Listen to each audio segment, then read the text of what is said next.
Hello friends, welcome to my channel Plant Science for You. In this video, we are going to talk about Allopolyploid, uh, in which we will see many important crop species which has been evolved naturally and also synthetically. We have produced many of them, and we will see one by one. And we all know that Allopolyploid is very important in means of our crop species, that is we use in daily basis. Okay, so first we will see the evolution of wheat or origin of wheat, which we all know is an hexaploid species, and which contain three genome, that is a a genome, B genome, and last but not least the D genome. We will see one by one how these three genome are coming together in one species, that is which we use as a bread wheat, that is a Triticum aestivum. Okay, so let's see. Firstly, if we see, that is Triticum monococcum. Okay, var urartu. Okay, each contain capital A, that is 2n equal to 14, and it will provide the A genome. Okay, after that we have one unknown species which is not specified yet, and it contain capital B, 2 n equal to 14. After that it will be produce capital A via gamete formation, and it will having capital A, small capital B. After that it will go through some spontaneous natural spontaneous chromosome doubling.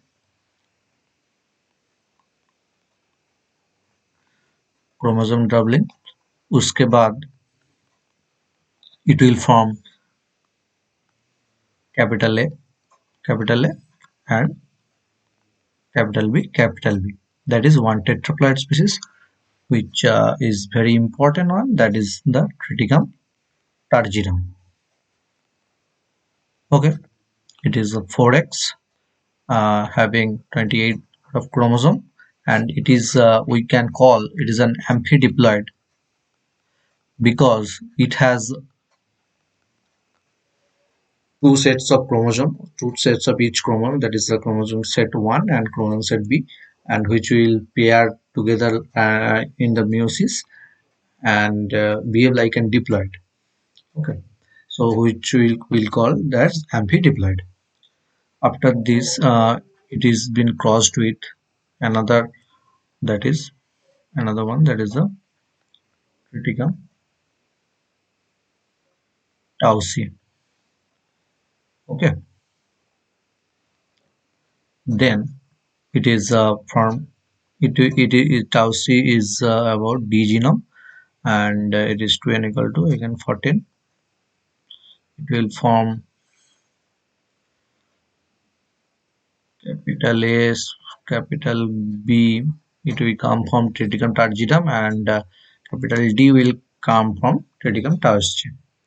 Okay, and again it will go for chromosome duplication and will form our bread wheat, that is capital A, capital B, and capital D, capital D. What happened then? Now spontaneous chromosome duplication, or which we call as chromosome doubling.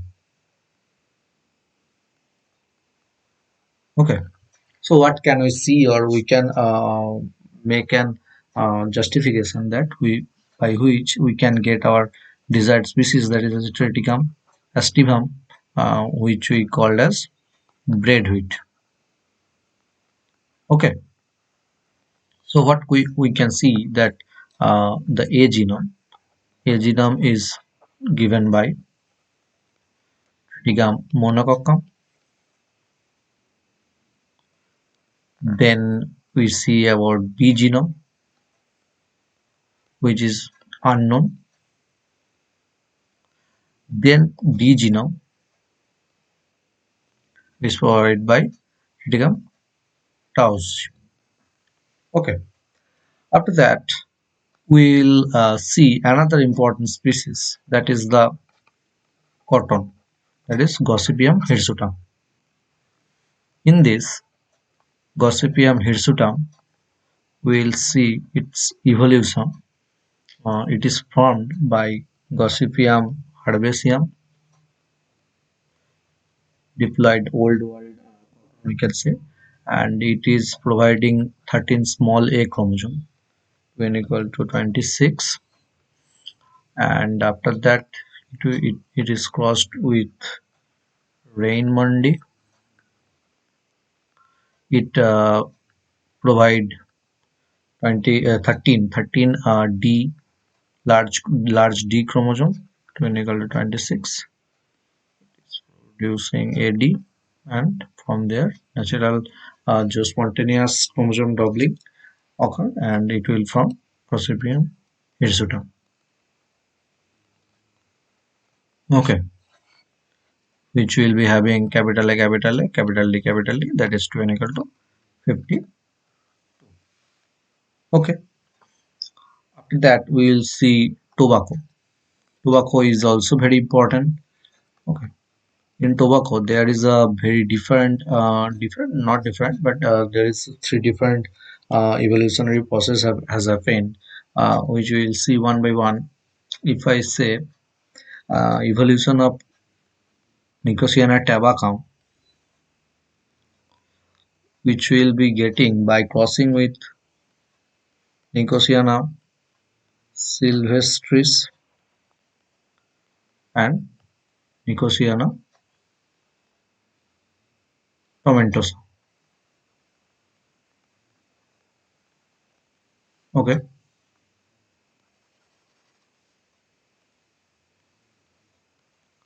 sylvestris and tomentosa. After that, if we see the evolution of Nicotiana rustica, which will be getting by crossing with Nicotiana paniculata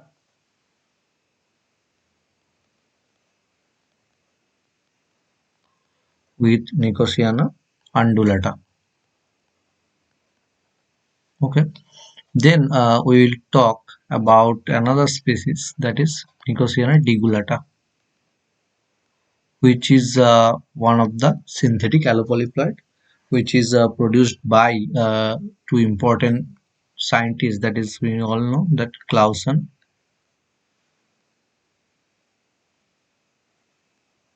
and Goodspeed. Okay, and it was crossed between in Nicotiana tabacum and Nicotiana glutinosa. Okay, after that we'll be moving towards Brassica, the most important in our discussion, that is Brassica. Uh, if we say Brassica, the most important term we can get, that is the Brassica triangle, that is or the U triangle, which was given by Nagaru. Okay, Brassica triangle, or which can be called as U triangle, given by Nagaru, which we will be seeing here, and we will uh, learn some tricks to remember it. Okay, so let's make a triangle first.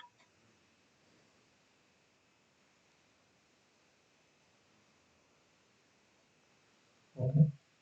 Then first see the diploid species like Brassica campestris,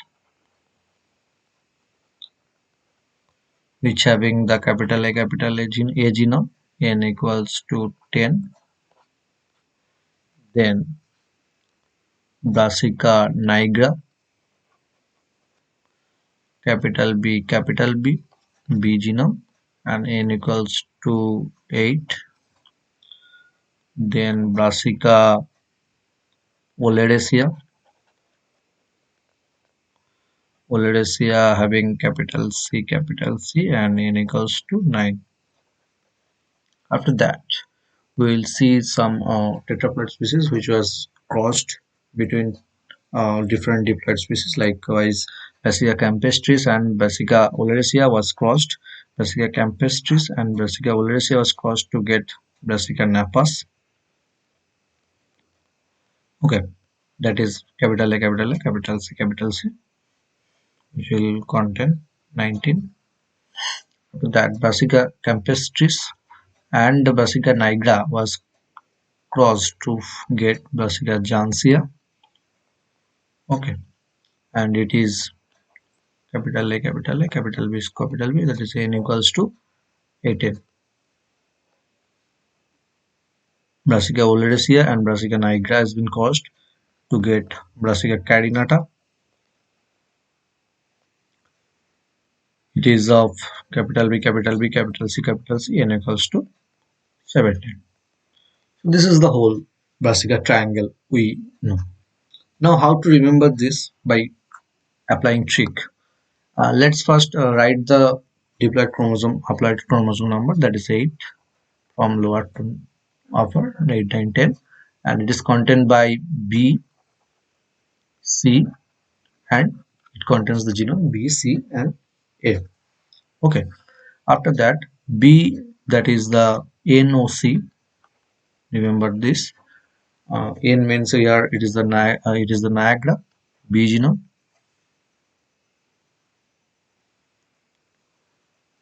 Okay. Then Oleracea Niagara B genome. Then Oleracea, and then it is the Campestris by A genome. Then if we so that is crossing them NO, it will be C. That is after crossing Niagara and Oleracea, we get Brassica carinata. After crossing Oleracea and Campestris, we will get OCN, that is the Brassica nafas. And after crossing NC, that is Niagara and Campestris, we will get Brassica jancea. That is NO from C. Okay. Then OC, CON, and NCCNJ. Okay. In this way, you can remember this, or you can apply your trick also. So if you have any trick, you can write down in the comment and let us know. After that, we will discuss about some uh, synthetic allopolyploid like Triticle. Triticle, we all know that is a man-made cereal, and it is known for its yield and also the hardiness, which is combined. And if we see its evolution or making process, we will find that is a triticum targetum. It's caused with rye, that is scaleless cereal, that is a BB targetum, and RR, it is of 2x and it is of 4x. Tetraploid, and it will from the 6x, that is it will containing AABBRR, and which we called as a triticale, which is known as the man-made cereal also. Okay. And we can also make it as a octaploid by crossing it alternatively with triticum aestivum also, which is containing the 6x, that is AABB DD. Okay, so what we actually do, we combine yield from the wheat and hardiness from rye. Okay, if we ask that what are the important varieties If what are the important varieties of triticale which is commercially used? Okay, like Triticle 419, TL1210, another one is a DT or 6, which one is the amber type. Okay, this was some important thing about Triticle. After that, if we see uh, about Raphanobrassica, which is made by Karpenko, Raphanobrassica, which is known, this when equal to 36, and it is made by crossing radish and cabbage. Radish means Raphanus sativus and cabbage means Brassica oleracea. 2n equals to 18 and it is equal to n equals to 18 also. It will from Raphanobrassica, that is 2n equal to 36.